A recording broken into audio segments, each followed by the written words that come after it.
What's up, guys? Welcome back to another video. Jonathan Shane here, the Keto Road, FNTP, specializing in metabolic health and women's hormones. Today we have a video based off question, Q&A video.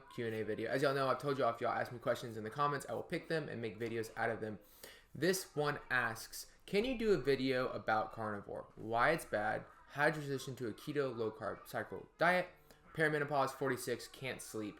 I have been carnivore for 2 years due to food allergies. I will put the screenshot up here, or right there. Okay, so first I want to preface something up front. Carnivore as a tool and for some people as a long-term diet is not inherently bad. Just like any diet that removes standard American products, hyperpalatable foods, and allows you to stick to a caloric deficit so you can lose excess body fat and remove toxins from your body, can help regulate blood sugar, help regulate hormones, and deal with extreme autoimmune conditions or gut issues, is not inherently bad. And the reason I say that is because we're about to talk about when it can go wrong for individuals, and it's really important to separate the two. You can talk about a bio-individual, meaning a single person, isolated from the diet and its pros, okay? It's really important to understand, right? Because what often happens, we talk about subjects like this and people think that you're demonizing the diet as a whole, and that is not true. And a lot of people, it's like, hey, just do carnivore, OMAD, only eat once a day, you're gonna feel great. And they're speaking from personal anecdotal experience. I happen to be an experience where I have anecdotal evidence where carnivore was not good for me, and I've worked with hundreds of women on dealing with long-term carnivore issues. And so I want to talk about where it can go wrong and things you can do to fix it. So carnivore in essence is a diet where you remove all plant matter of any kind. This is going to help remove plant toxins from your diet, such as lectins and oxalates and phytoestrogens, all that stuff. It's going to help regulate your gut if you have SIBO, celiac, or other kind of gut issue that is causing you issues. It can help with regulating blood sugar, which is going to indirectly deal with hormone balance, adrenal fatigue if your body is stressed out due to a standard American diet, as well as any kind of pancreas issues if, type 2 diabetes, pre-diabetic, insulin resistance, all that good stuff. And it also helps increase protein intake naturally, and so you notice more muscle gain, you notice better recovery. Overall, carnivore can be a great diet, and for a lot of people, it can be a great reset tool. It can be a great tool to pull back on some of the extra treats you've been eating, etc. Now, you have to understand where this can go wrong. Carnivore does lack certain things, okay? For one, it lacks carbohydrates in the sense that carbohydrates help with the influence of thyroid hormone production, okay? This is something you need to understand. Now, if you have a normal regulating thyroid, then when you go carnivore and you see lower thyroid levels in your blood, it's not a big deal because you're still within range and you feel good.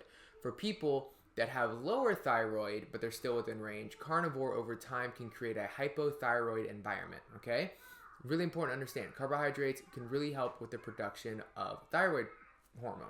And so mainly in women, due to other things we'll get into here in a second, can see thyroid issues long-term with the carnivore diet.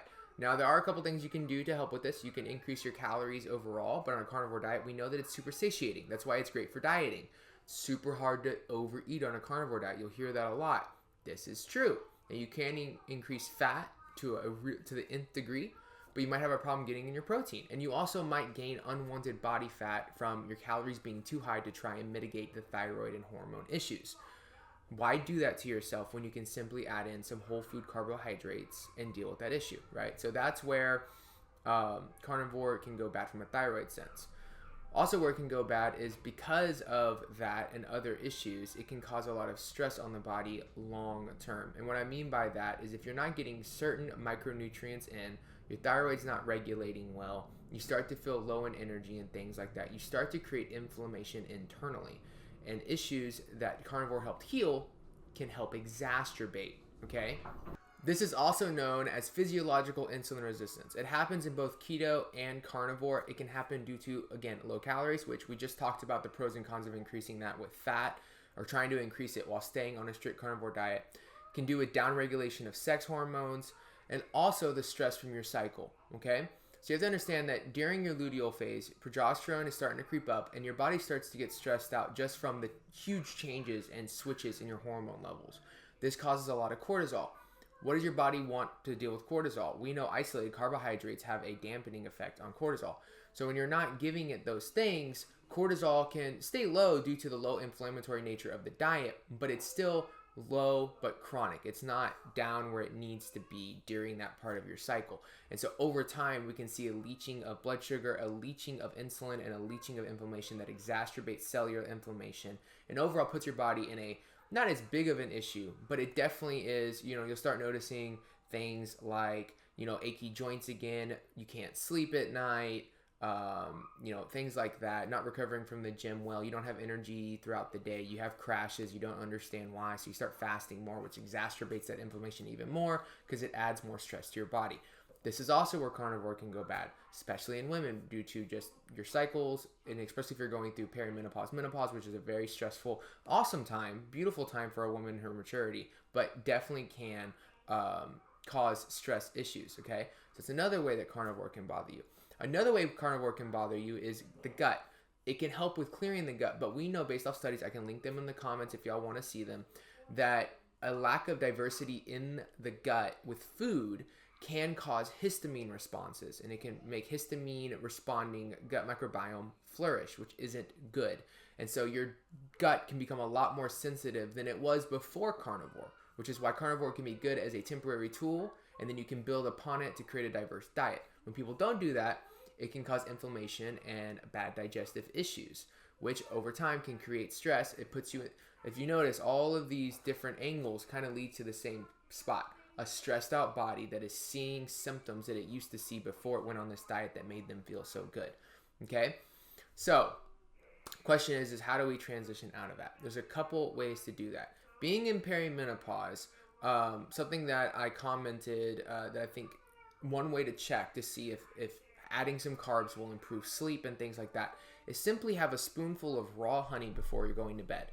If ketones are too high or stress is too high, you should notice an enhance in sleep from that. If you don't, that doesn't mean carbohydrates aren't the answer, but it does mean that there is a deeper issue going on that we need to address. So it's something to test out and try for yourself if you want to try that. But to transition out from perimenopause, this is what I would do, okay? So I have phase 3, which is my carb cycling phase. That's where this question came from, was that video. The best way to do that is what I call a TKD, okay?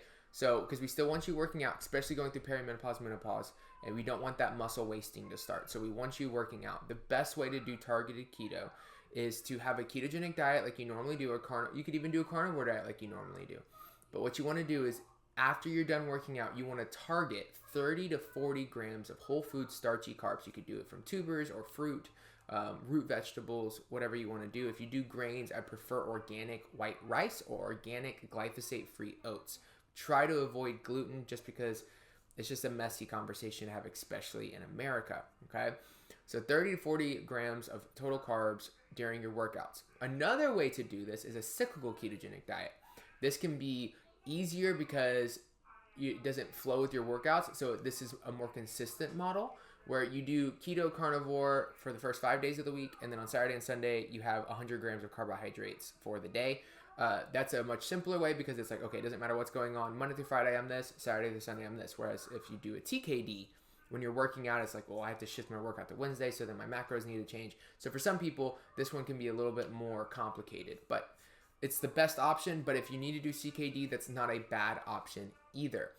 To transition out of carnivore specifically, though, you need to do it slowly. So what I would encourage is I would start with 10 to 15 grams of whole food carbs week 1. Week 2, I'd add 10 more. Week 3, I'd add 10 more until you get to that 30 to 40 range after your workouts.